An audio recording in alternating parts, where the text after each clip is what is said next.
We're told from the time we can walk that we're destined for greatness, that we should change the world, leave a legacy, and never settle for just okay. But what happens when you hit 35 and realize your life looks pretty average? Today, we're looking at why average has become the ultimate insult. We're talking about the arrival fallacy, the trap of social media highlight reels, and why we're all so exhausted from chasing a version of success that keeps moving the goalposts. Is there actually a hidden beauty in the mundane? And is it possible that the quiet life is actually the most radical thing you can pursue? I'm Nate, and I'm here with Tony and Canaan. Welcome to the Easy Approach. Take it easy.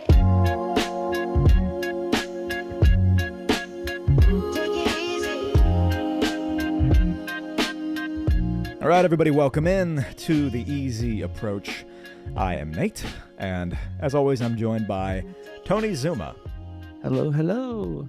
And once again, we are graced by the presence of our guest here, my brother, Tony's friend, Canaan. Howdy, howdy. Yeah, we're glad to have you again, Canaan. I didn't think we would ever see you on this podcast again, but I get proven wrong every single day. So. Yeah, I was literally just editing through one of the first episodes we had you on with us, and I was like, man, we ribbed him a lot. We were just like, you're never coming back here again. Any last words? It just comes natural. I can't help it. Yeah. Yep. It's the Cool. beating not that I deserved. That's right. But the one that I needed. The beatings will continue until morale improves. The beatings will continue until performance improves. I'll just put it that way. There we go. Yeah. Okay. Well, our question today. Here's your easy question, fellas. Why are we so afraid of having an average life? Why is there a cultural obsession with being, I guess for lack of a better word, extraordinary or special or anything but ordinary? Why are we so afraid of an average life? And I want to start us off with a bit of a throwback here, because I think this could be an interesting way to get our brains jogging on this topic. I'm going to start with a throwback. If you guys would think back to when you were kids. I feel like, Tony, at one point we tried to do something like this. You're like, I have no memories of my childhood, but we're going to try it again. That sounds about right. Yeah. When you were a kid, what did you want to be when you grew up? Was it something ordinary, average, or was it something pretty special? This is going to totally wreck your example or your question. I'm pretty sure I know your answers. There was two specific things I wanted to be. Do you want to know what they were? I remember this very, very vividly. I know the answer. Yeah. Number one, I wanted to be the Domino's pizza guy because I wanted to know how they made such good pizzas. Okay, that's number one. Secret recipe, the secret sauce. This is the diary of an overweight child right here. Number two, I wanted to be every time. Okay, we lived in like rural Tennessee, and anytime we needed to get rid of our trash, we would load up a trailer and take it to the dump, is what we called it, which is really just like, it was a small scrap yard, garbage yard, whatever, with a compactor, and you just drive up, throw your crap in the compactor, and then the dump guy, who was like sitting under like an umbrella that he found in the dump in a chair, would push a button and compact everything. And I wanted to be, when I grew up, the dump guy, because I was like, man, he probably finds some really cool stuff. He just sits there all day long and then picks through like the crap that people want to throw away. Yep. In reality, that was probably a terrible idea. I don't think he found anything there at all. You're right. That wasn't at all what I was hoping for. So let's move on. Let's find a different example. I don't know, man. That guy's living the dream. Yeah. Well, I'll balance out your answer, Canaan, because I remember something that you're not remembering about yourself as a kid. Ooh, just in case you guys missed it, he's my brother. We grew up together. I remember you wanting to be the trash guy because you wanted to find cool stuff in the trash. I remember that you wanted to be the Domino's guy to steal the secret recipe, but you also wanted to be a professional soccer player. Oh, wow. I don't remember that at all. You did? Wow. Yeah, you were the one of us that played soccer as a kid. And when we were all having this, like, let's plan out our future, what do we want to be? I don't know if it was one of our parents that asked the question or a friend or what. Your three answers at the end of the conversation were Domino's pizza guy, trash man, and a professional soccer player. Wow, that's pretty good. That's pretty aspirational. Right? That's pretty not average. Yeah, that's you're trying to juggle a lot of balls. Literally. Yeah. Ha, soccer joke. Tony, what about you? Yeah, so I am gonna play the card of post like 10 years old or pre 10 years old. It's difficult for me to think about what I wanted to do as a kid, but I will accelerate it a little bit into high school, going into college, because without a doubt, that time frame in my life, I still had no clue about life. I still had no clue what I truly wanted. And I would say I was far more impacted by what society viewed as successful, what my family would view as successful, falling into the category of making something of myself, you know? And so leaving high school, the plan was definitely to go into law school, or to get to law school one day. And specifically, I had like this whole plan on getting into maritime law, which is kind of like an international law focusing on ships and trading and all kinds of stuff like that. I can only And ever yeah, think of Arrested Development when somebody talks about maritime law. great show.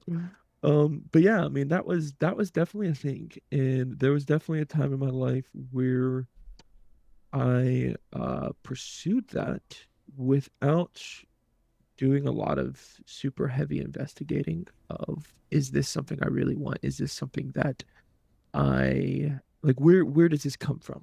You know, what's the source of that? And I think that as kids, you know, that's exactly right. Like you want to grow up to be a firefighter one day. You're just a kid. You don't know where that comes from, you know? And so I think that occurred for me big time, leaving high school, going into college. Yeah, you know, for me, the answer forever was I wanted to play in the NBA. Oh wow. Yeah. You know, genetics weren't so kind to me. I leveled off at, I mean, in terms of, you know, NBA height, I leveled off at 6 foot flat. And it's like, it's effectively impossible at that point. But that, you know, as a kid, that's all I did. I would just go out and play basketball, and I would imagine that I was playing for the Orlando Magic and that the team had traded for basically every player that I idolized growing up. And so I was like, Michael Jordan was on the team with me. Scottie Pippen was on the team with me. They kept Anthony Hardaway. And then we got Tracy McGrady and then Shaquille O'Neal. And I was just like, you know, Anthony Hardaway was subbing in for me when I needed a break. And yeah, that was, there you go. that was They're my, your that was the peers, dream, man. you know? I would just RPG. like act out, right? I would act out, you know, all of these end of game scenarios and just take shot after shot after shot. I think maybe it popped up because I thought that I wasn't going to be academically like smart enough to get a full ride to college. And in my Which house was like, true. no, it's just like I remember Canaan, being like, look, you know, your grades aren't going to be good enough, kid. So you got to like pick a sport. So get really good at basketball. And so I tried really, really hard to get good at basketball. And that was my dream. That was going to be my way to making it. Yeah. You know, it's funny. Do you guys feel like as adults, the word average has almost a negative ring to it? Oh, It's yeah, like more absolutely. than negative. Yeah. Yeah, more than a negative connotation. It's Yeah. definitely an insult. Yeah, if you're describing a life, a job, average job, or an average day, what's the first feeling that comes to mind, and why do you think we have that negative reaction? Yeah, I mean, it's definitely a gut feeling. It's like, oh yeah, you know, he's average, or you know, like, oh yeah, that person's average attractiveness. You know, it's just like there's nothing special. There's nothing valuable about that, or about that person, or about whatever the situation is. You know, that's what the connotation feels to me for sure. Kanan, what about you? Yeah, I don't know. You know, gut reaction wise, you know, viewing average is just like an insult. I don't know, man. It just seems like that's like the last thing you want to be called in life is average. Or if you're like, you know, oh, is he a good musician? No, he's just average. You know, you're like, oh man, I need to stop playing music ever again. I'm just average. Right. You know, Yeah. I don't know. This feels very Yeah. negative. It's the idea that if you're not first place in something, if you're not the best at it, then why are you doing it still? Why are you investing all this time and effort in just, why are you long-term investing into something and not getting the result of being better than average, at the very least, Yeah, yeah, yeah. I'm with you guys, and I feel like it's hard to put a finger on like this is why I have that reaction, like this is why I feel that way immediately and strongly or whatever else. But I do, like, just the gut reaction is average is not just okay, but like to be just okay is bad. Like it's not just like it's fine, but it's like it's not an acceptable thing. Where do you think that pressure to be more than average, to be exceptional or special or whatever else, where do you feel that pressure to be exceptional coming from the most in your own life, like right now? Is it like social media? Is it family expectations? Is it like self-inflicted pressure? I mean, speaking as a 34-year-old male, it's like this is maybe I'm it's just me. This seems to be the point in most people's lives where they realize what they've done up to this point is average or less than average, or you might feel some sense of accomplishment for the things that you've tried to accomplish, or do in your life. But I mean, I don't know, man. I think things that make me more keenly aware of areas where I've been average are like, it seems like books and movies a lot of the time. It could be social media, right? It's like you see where somebody else is at. In fact, oftentimes, like as a musician, as an average musician, I'll see somebody on social media who is an insane musician, and I'm like, this is brutal. I'll never be that good. Like, I will never be that good. And I think for some people that's very motivating. We're like, I'm going to become that good. And then for other people, it's like, I'm not at a level of talent that allows me to ever be that good. Yeah. And so Yeah. it can be demotivating, But books, movies, I mean, it's like this stuff is fed to you. Every book or movie you've ever watched is about something extraordinary. It could be extraordinarily bad, but it could be something extraordinarily good as well, right? You've got like Netflix murder docs, or like, It's never average. it's never average. You know what I mean? None of those things are average. The things we aspire to and the things that inspire us are never average. Mm-hmm. Average is the least inspiring thing ever. Yeah, I do think, I mean, and that's just like the nature of stories is there's nothing interesting about a completely average story that is within our own like understanding of the norm. We want to read things that are outside of our experience and that are like extraordinary, like beyond that. So that makes sense. I feel like so much of it, at least for me in my experience and being a teenager and growing up, it's the peer pressure, but we've dialed it up to 11 because of social media, where you are constantly seeing these, I mean, like realistically, they're curated. Like you're constantly seeing the curated, like the peak, the high moments of everyone else's lives. You get to see like they're taking the once in a lifetime trip, but for you it's just Thursday and you're scrolling on Instagram. They're taking like they're using the one perfect family photo out of like 60 that were taken, but you're seeing like the perfect one. That's also like color graded and yeah, right. filtered beyond belief. 30 different filters. Yeah, you're seeing the celebration of like they bought their dream car or got their big promotion. Then it was like 20 years or 30 years leading up to that point or something, but you're just seeing that on your regular day. And I think there's something like it's almost like a false baseline of where there's like there's a sense in which the things that we're being exposed to from other people's lives, like extraordinary or special, starts to look like the new average. And then like the normal quiet life in comparison with that new baseline where everything is extraordinary, I think it can feel like a failure to me. It's like I'm having a normal day and everyone else is out here living it up. And in thinking about this and just like processing through it before we hit the record button, I kept being reminded of Syndrome's line in The Incredibles. When everyone's super, Yeah, I no was one thinking will that too. be. Yeah, there's just like this funny sense. It's like culturally, there's this pressure to be super or extraordinary or special, but then it creates this paradoxical like reverse boomerang pressure where just being a good, consistent, decent person can feel like it's a failure or not enough or not living up to that new baseline. Yeah, yeah, absolutely. And I would say like the way I would describe it, maybe the other side of that same coin is it's the concept that I feel like for society are like you said, influenced by others sometimes, but it really comes down to how are you finding, for me at least, it's how am I finding my joy and my happiness? Am I able to experience joy or happiness or contentment when I am not accomplishing something ambitious, when I'm not being the best at whatever it is that I do. So, like for example, you guys were talking about sports earlier. For me, I do play sand volleyball pretty competitively on a amateur level.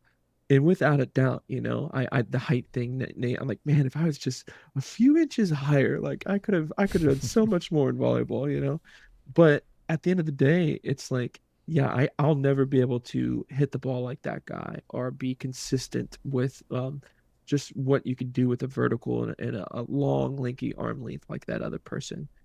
But it's like, does my sense of success come from not being able to accomplish those things that I see other people accomplishing? And it's like, I think that's where part of the trouble is here. It's like, I should be able, like in a healthy, realistic, wise way, I should be able to find happiness and joy and contentment, not based off of what I can or cannot accomplish with my huge ambition. You know Mm. what I mean? Yeah, And totally. and I think that's totally foreign, honestly. I think that does not come natural Mm. um to society.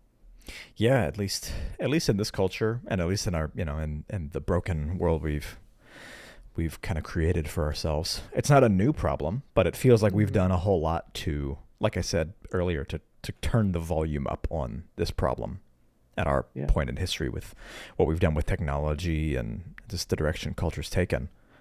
Yeah, some of the things you were saying, Tony, made me think of a next step to take here, which is what is the cost of the chase? Mm. Are there things that we sacrifice when we are constantly chasing some kind of extraordinary or special existence as opposed to something more mundane or ordinary or average? In your experience, because probably all of us have been guilty of choosing the chase for being extraordinary or special or just not average over Mhm. the things that are in front of us. What are the first things that get left behind? I mean, Yeah. family, Mm. you know, it could be, I mean, it's so many different things. And speaking as a person who's super into business, I got a business degree and I was fortunate enough to start a business that I now run with Nate actually. And, Well, I watch a lot of content on like business content, you know what I mean? Like how to hire better and how to make processes more smooth and all, marketing and all that sort of thing.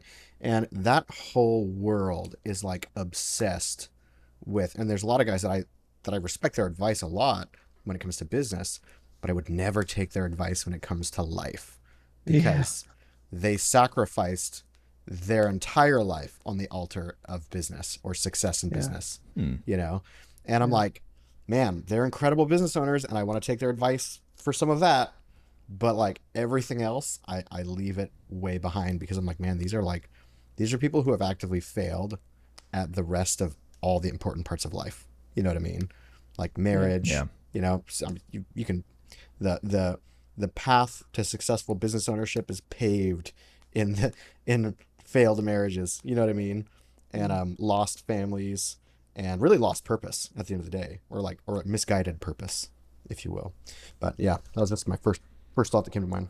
Yeah, absolutely. I would answer that by saying like just emotional well-being for yourself as well. Like I think without a doubt, that's what in turn can impact and cause some of the failures of the relationships around you. But it starts, maybe, I feel like maybe it starts internally, emotionally for yourself. It's like if I don't stay busy in trying to accomplish this goal, my personal value is not or my personal value is tied to how well I am successful, how well I am pursuing this goal. And the moment that I am not working to pursue that goal, the moment that I'm trying to focus my attention someplace else, it's like it could be really easy for your emotional well-being to just cave. Yeah.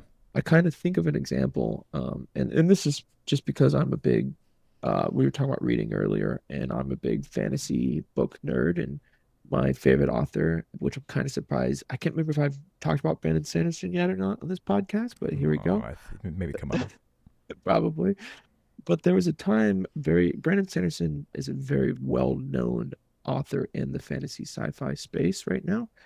And there was a time very early in his career where he wrote a number of books, but he was not successful. He had a lot of struggles getting published. And the way he describes it, at least the way I understand it, is he had to come to a point in his life where he made a decision that said, why am I writing these books? Why am I pursuing this? Is it so that I can be successful and, be the next Stephen King and X, Y, and Z? Because that wasn't happening in his life. And you could tell that his happiness and his well-being was tied to that. And so he came to a point where it's like, you know what?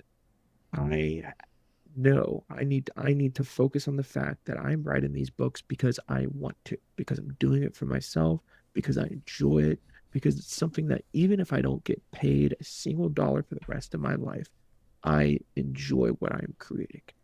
And so it's like the pursuit of success, he was able to put that to the side for the sake of his own emotional well-being. And I think, his wife and his family prospered for that. Little did he know what would happen later, but I think that was a key thing for him early on. Yeah. Have you guys ever heard of the arrival fallacy? I don't think so. It's that idea that I will be happy and fulfilled when I achieve X. Yes. Like when I have arrived.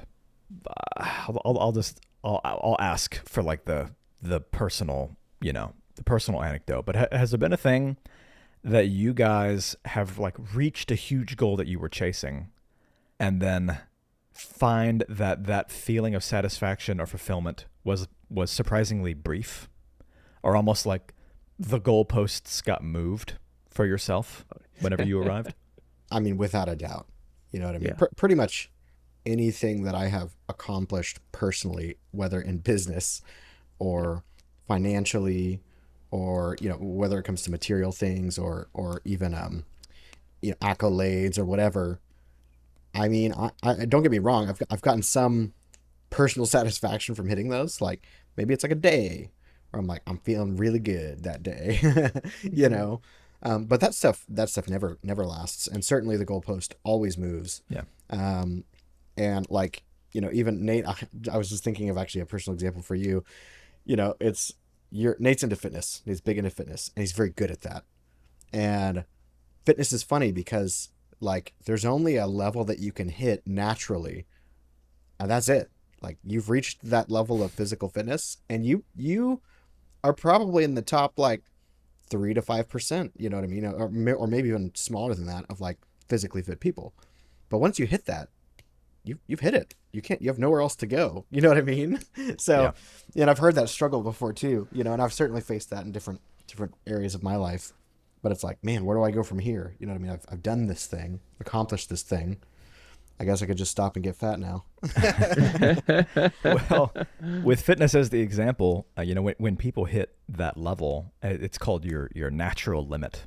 It's like based on your genetics and your body, you've hit the right at around the peak of what you can do. I don't think I'm close to that. I think you're being very generous to me. But it's that is the major reason why a lot of people hop on performance enhancing drugs. Steroids, because like what those things do is they further the limit of your body.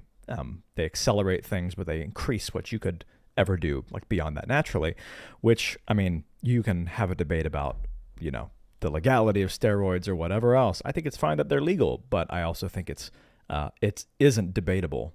It's like scientifically, the data is really, really, really clear that they're very, very bad for your body. Yeah. So it's like a poison pill where you're like, this will help me to literally move the goalposts a little further so that I can continue having a goal to chase. And that's why today's video is sponsored by testosterone. By TRT. Yeah. Yeah, that's right.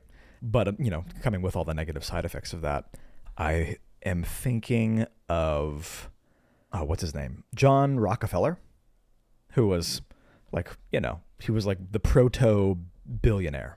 He was like, before there were like 50 billionaires in the world, there was one. And his name was John D. Rockefeller, oil tycoon, magnate guy. And, he famously said on his deathbed, when he was asked how much is enough, like how much would be enough for you to feel like you've arrived, and his answer was just a little more, which is a little more, just perfect. That's probably the single greatest thing, the greatest value thing that he left humanity was being at the absolute peak and pinnacle of like business achievement. An achievement in like a lot of areas, and to not feel fulfilled and feel like he hadn't arrived. And you can look at like Jim Carrey, who's said, he's struggled a lot with his mental health, and he's been very open about how he wishes that everybody could have all of the stuff and money and success that they think is going to bring them a sense of fulfillment, because they're going to find that it doesn't. Yeah, there's examples all over the place if you have an ear for them, of people who have, by all intents and purposes, by the American dream standard of like what a special good life is, they've made it to the absolute pinnacle, and yet there's substance abuse to get away from hard questions. Brad Pitt's been open about that. DeMar DeRozan of the NBA has been really open about that. Occasionally you have a guy like Post Malone who has this moment of lucidity where he writes a song like Rich and Sad before he goes right back into substance abuse and all the other stuff. But it's a real thing, like on a macro level and on a micro level. It's a real thing that I don't think any of us are immune to, that arrival fallacy, that if I could just be the special one, then I would be happy. Then I'd be fulfilled. Then my problems would go away. How do you think that that constant pressure to be something more than average affects our ability to enjoy the simple stuff or the everyday stuff? How do you think it devalues? Let's say we're recording on a Tuesday. How does it devalue the beauty of a normal Tuesday afternoon? Yeah, I mean, it makes everything else not good enough. You know what I mean? Like, it's so small, it's so micro. It's never going to be, we won't be able to just sit and rest. There's too much of you inside that's like, too much of my self-worth is tied to this pursuit.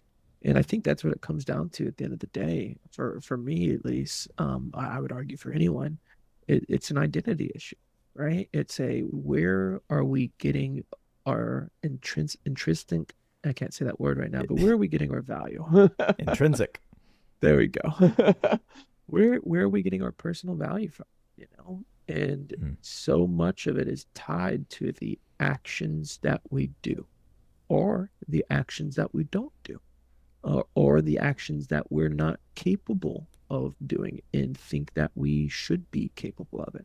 I know that was a very hard thing, a hard struggle for myself when dealing with my father and trying to be, the hardworking Italian that doesn't ask for handouts and don't make excuses, just like him.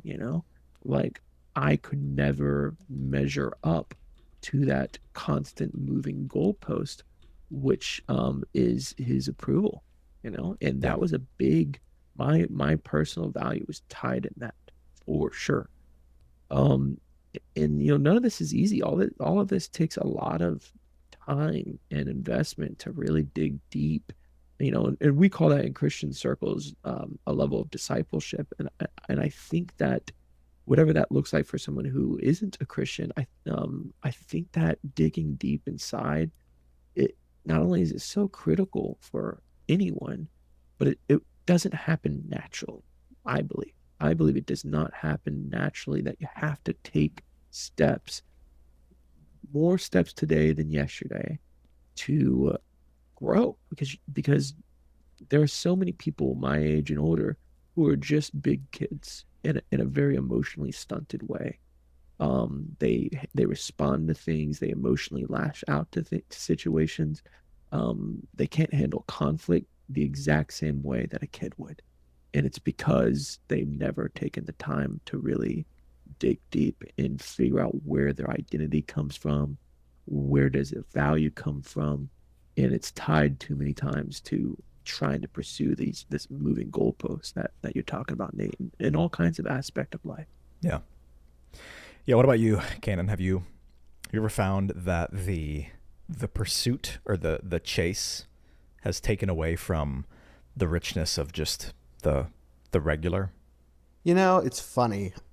It's almost like this funny balance, because I feel like for part of my life, at least, or different seasons of my life, it tends to be a swinging pendulum where I'm either not chasing enough or I'm over chasing. You know what I mean? Like, Yeah, I haven't absolutely. found the in a certain period of time, I've not found I've been discontent because I'm not moving quick enough or doing something important. And then in other seasons, I'm not content because I'm moving super fast and not doing all these other things in life that are important. Yeah. So it's a funny it's a funny swinging pendulum. But I think at the end of the day, it's so much about like, where can we find culturally this balance of finding contentment both in and out of the struggle, and Yeah. so much of it is culture, like you said. One of the things that I thought of or was flashing back to is, all three of us have spent time out of the country, in different countries, and this like hustle culture, or I need to be extraordinary culture, is at least in part, and maybe it's becoming more global, as the boundaries become a little thinner because of the internet and social media and all that. But there's so many places in the world where this is not a problem, actually. Yeah, that's And totally you've, true. you've got cultures that are totally and completely content with their way of life, and they actually don't want to give that up, right? Hmm. I fish a little bit in the morning, and I do a little bit of this in the evening, and I just bring home food for the family, and then we take a little, siesta or whatever, and we hang out. Like, that is their contentment in a way. But it feels like a lot of this is a cultural problem. I don't know if you would agree with that, but I think it is. I think it's partly because of the natural side effect of being a self startup country, Yeah. where it's like blood, sweat, tears. Like, we will do it. We will build it. We will create it. We will. Yeah. We will. It's that for better or for worse, that's like the American mindset that this nation was built upon. So it comes with the other side. And I was gonna, you guys were kind of keying in on this idea. There's a foil to this conversation, which is, why are we so lazy and complacent and okay with not moving forward? It's the other side, right? Because there's, as with so many other things, there's a pendulum, there's extremes. And will it lead to a dysfunctional, sad life? Being somebody that is never satisfied with where you are and is constantly pursuing something extraordinary? Yes. Will it also lead to a dysfunctional, sad life? If you are totally satisfied being exactly who you are and what you are and where you are at all times and never seeking to take steps forward? Yes. So I do want to acknowledge that, because we could be having a very different conversation here. I just thought, or the goal of this conversation is to specifically focus on this side of the coin, of this extreme of the pendulum. There was I forget who it was, who said something along the lines of this conversation. Authenticity is the daily practice of letting go of who we think we're supposed to be and embracing who we are.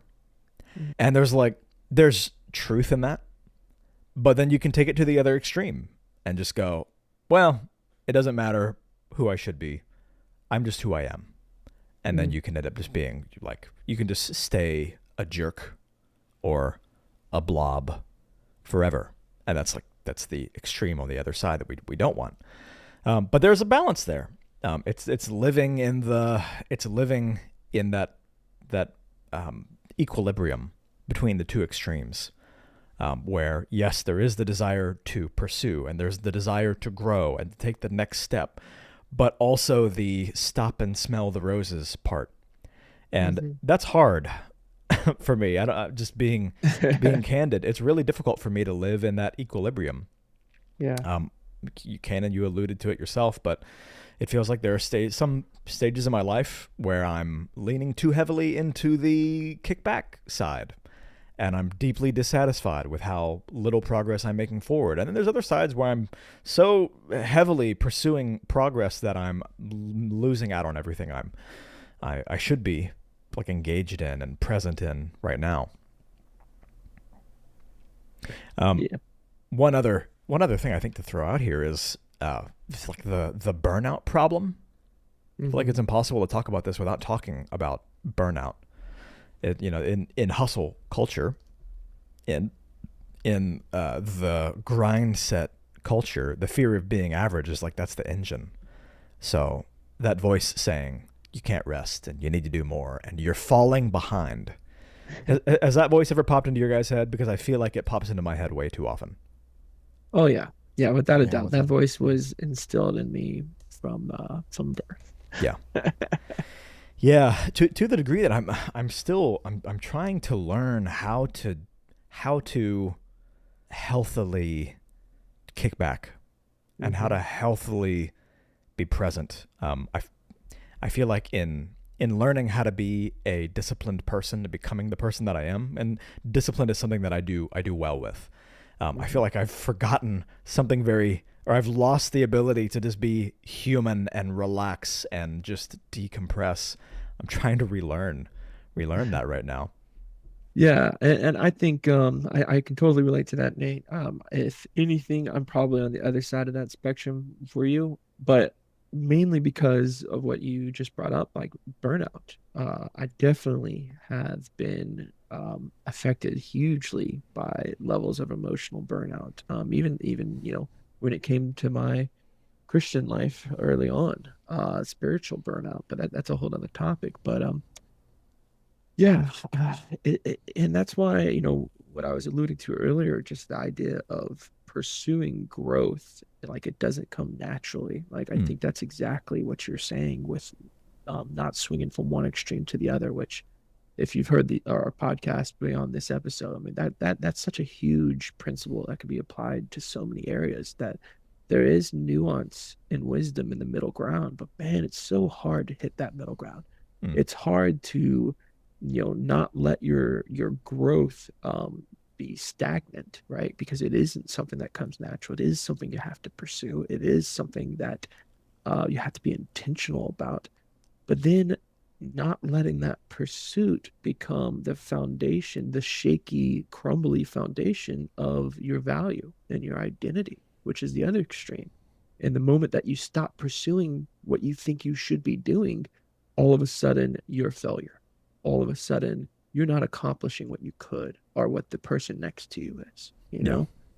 I do think both of those sides of the spectrum, people are going to struggle whenever they're like you, Nate, and they naturally are good on one side of the spectrum, but they struggle with the other, or like me on the other side of that coin. It's definitely not easy. I wish it was, but it's not. Yeah.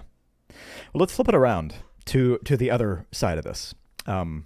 In a sense, the other side of this.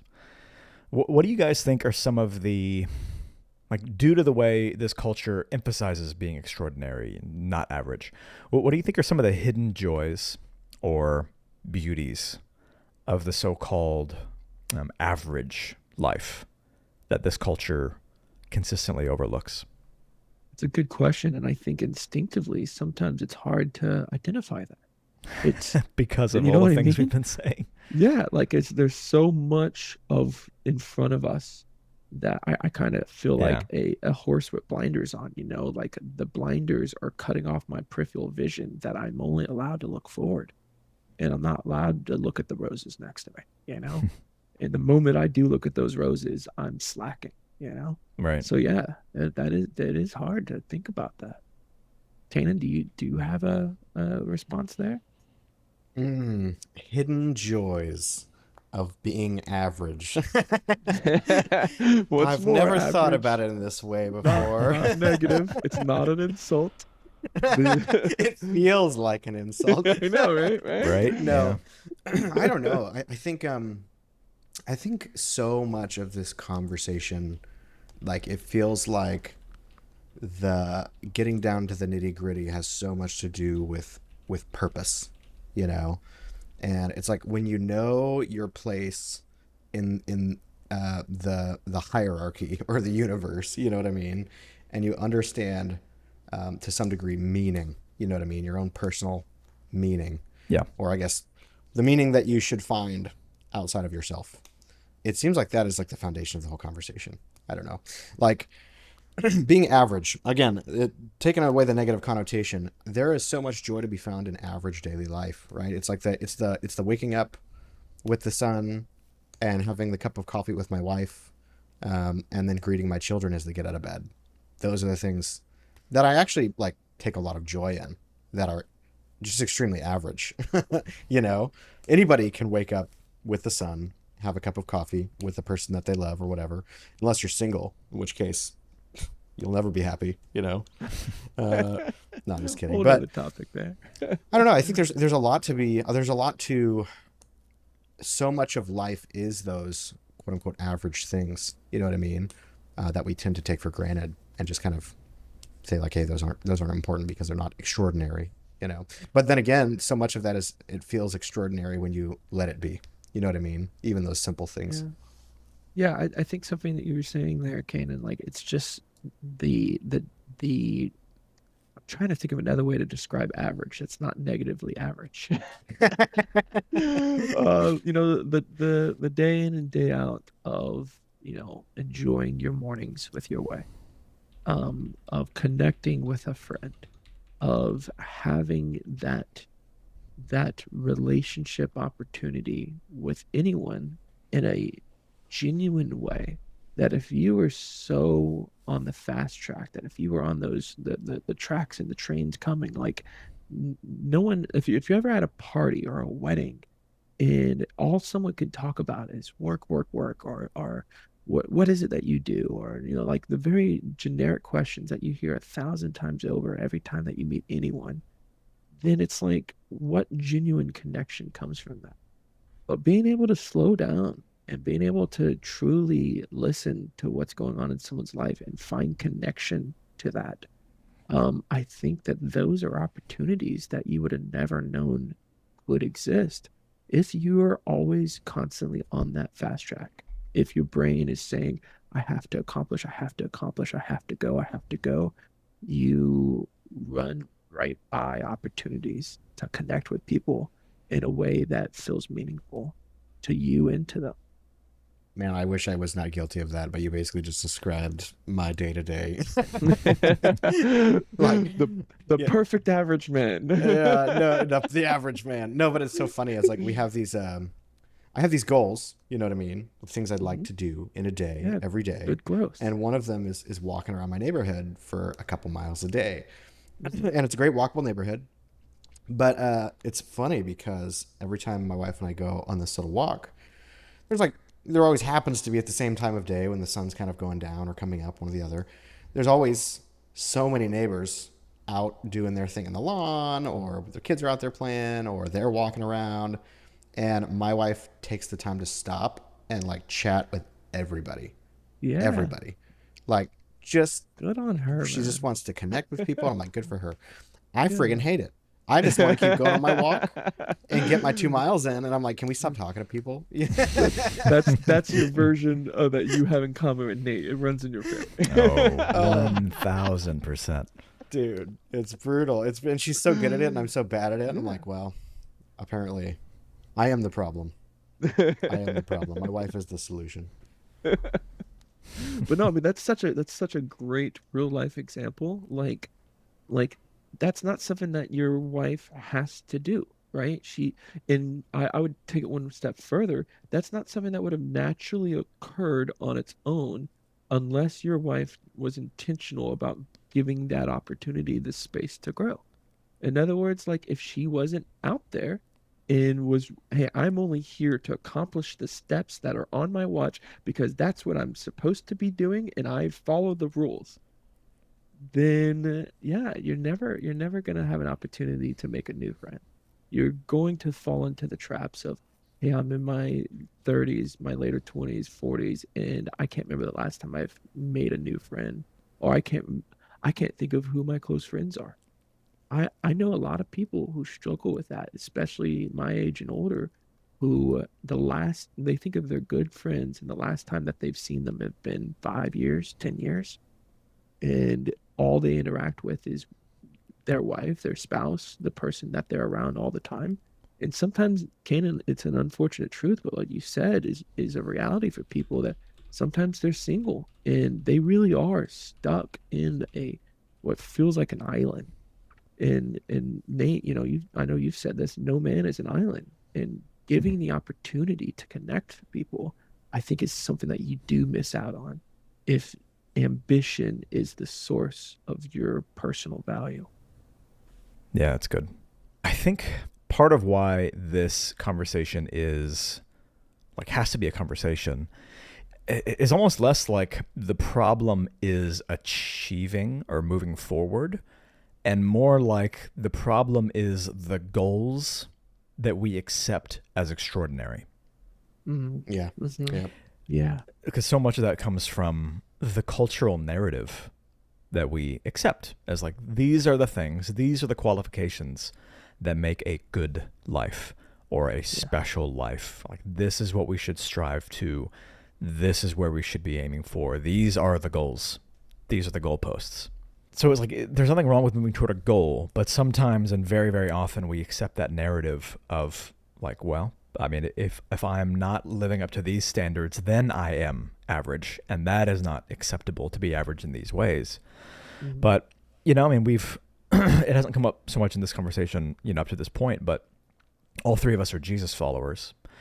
And I think about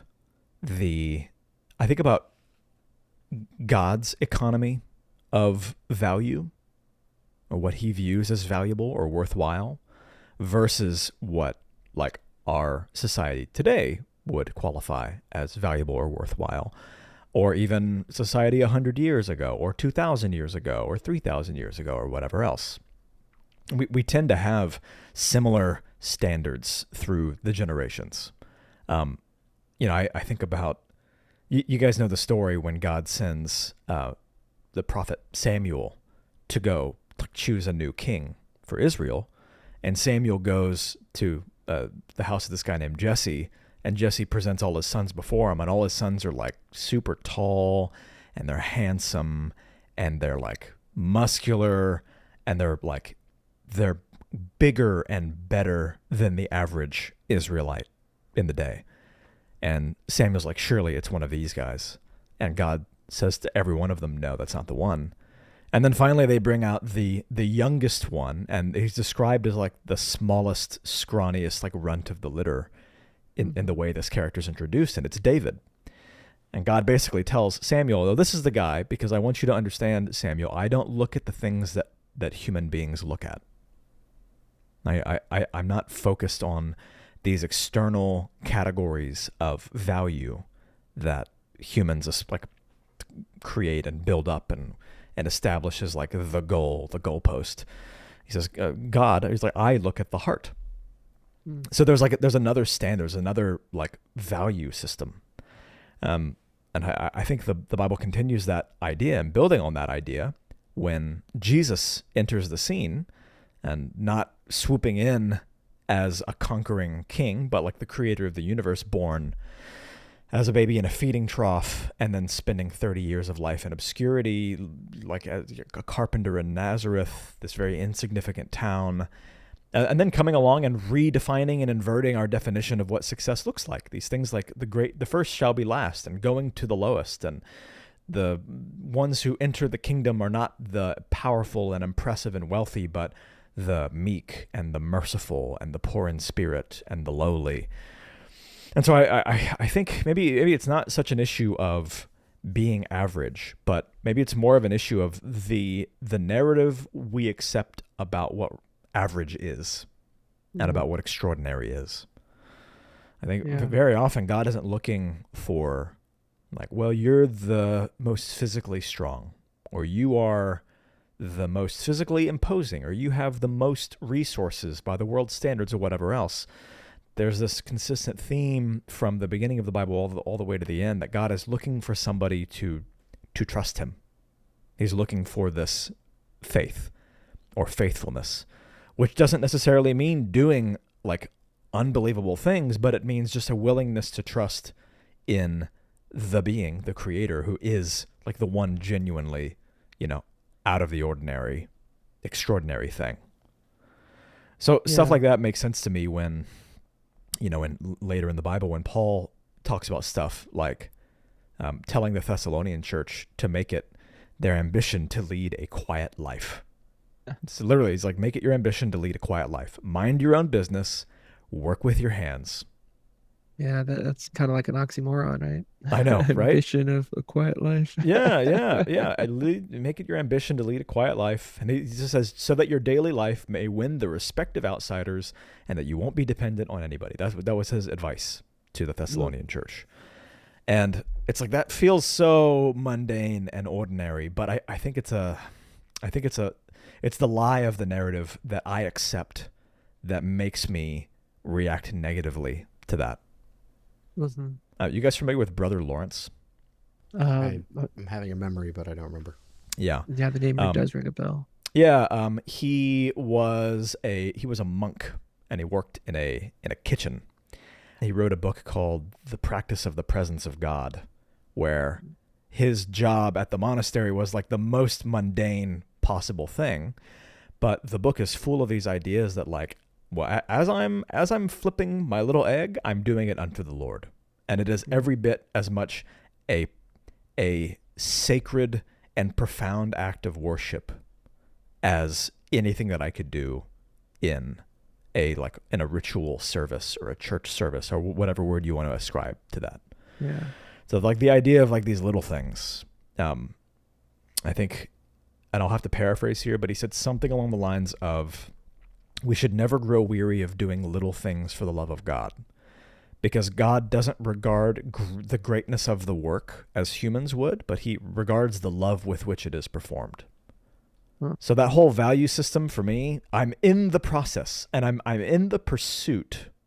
I'm chasing that standard in my life to be able to sit with my kids and help one of them with school, to be able to just watch them play or play with them or clean something for my family. Or the other day, I replaced our kitchen faucet and I deeply lacked the correct plumbing tools to do it. Those things suck, man. So I had to do it in the most backwards possible way. And I was like, I give up. This is impossible. And I was fuming. And then at one point, something just popped into my head and it's like, what do you think you're doing? Like, do you think this is Do you think this is such mundane, like irrelevant work that you can just be like pissed off and upset and in a nasty mood because you're doing this thing? It's like, but why are you doing this? And Savannah was helping me, and it's like, what are you doing? Why are you even doing this? And I had to really just take a breath and go, this is little, and this is frustrating, and this is annoying, but there is something that like this is sacred. Like, this is an action for my family that I'm doing with my wife because I need her help to do it, because I don't have the tools that I need, but we're doing it together. And there's a sacredness of the quote unquote mundane that I'm trying to learn more day by day. Yeah, absolutely. And I would go as far as to say that I'd make the argument that that value system that you're referring to, God's perspective, what he's looking at versus the world's value system, those goalposts don't move. When that is our objective, when it's the motivation behind our actions, that's a level of growth that when we are pointing in the right direction, it's not something that once we arrive, oh, there's just a little bit more that needs to be done. Oh, there's just a little bit more that needs to be done. Now, don't be wrong. Does that problem exist in Christian circles? Absolutely. That's what legalism comes from. That's where a number of faulty ideas come from. But I really think that in the context of what we're talking about, like struggling with the goalposts moving of when it comes to our financial success, our relationship success, like you said, Canaan, not being single. If only I had a relationship, then I will be happy. Those goalposts that are based on values of the world will always move on us.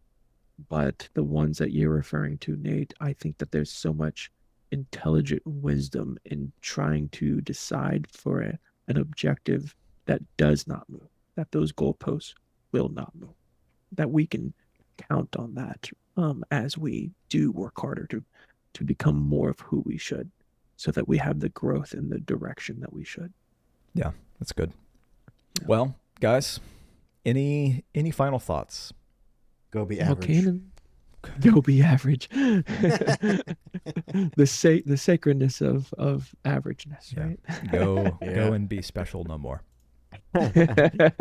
Yeah. It's funny. I feel like so much of life, and we tend to get hung up on what's exciting, what excites us or makes us lights a spark or whatever. But so much of even the things that like business or whatever are the finding the excellence in those things or getting them to be excellent is in the mundane. It's literally all in the mundane, really, and not exciting, which is, the opposite of what culture tells us, right? It's that every great thing should be exciting and amazing. And in many ways, the most important parts of life are found in the mundane. You know what I mean?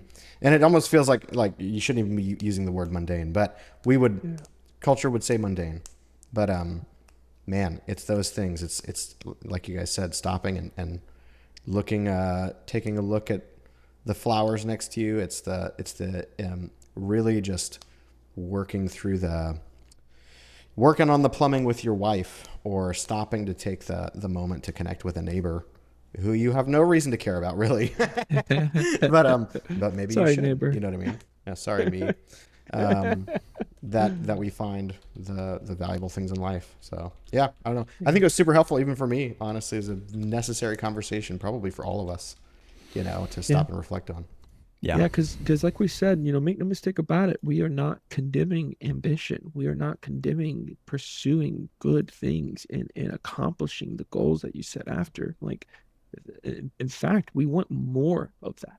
And I think that when you have the right foundation underneath you, and you're not letting ambition be the crumbling foundation, the moving goalpost for you, it does enable you to accomplish more in your life, because you are grounded on something that won't fall apart. So yeah, it really is, just like you said, Nate, it's about finding that middle ground, not swinging from one extreme to the other, and not being passive about it. Yeah. It's the journey, not the destination. It sure is. Journey Sure. for greatness. Yeah. I knew you wanted to say that the whole time. Yeah. I don't know what you're talking about. The Brandon Sanderson quote for those of you who don't understand why we're all going. Like a bunch of dorks. Yep. All right, guys. Well, that was a good time. As you said, Canaan, I think that's a very necessary reminder. Even sometimes you just say things out of your mouth that you believe, and you're like, oh, yeah, I do believe that, don't I? I should probably take steps to do the things that I believe. It could be kind of revealing. Yep. Well, y'all, thank you for tuning in with us to tackle another easy question. Canaan, thanks for joining us as a guest once more. We appreciate your input. Thanks for having me. Good chat. Thank you, Canaan. Yep. Always And fun. yeah, to everyone out there, let's keep on taking it easy.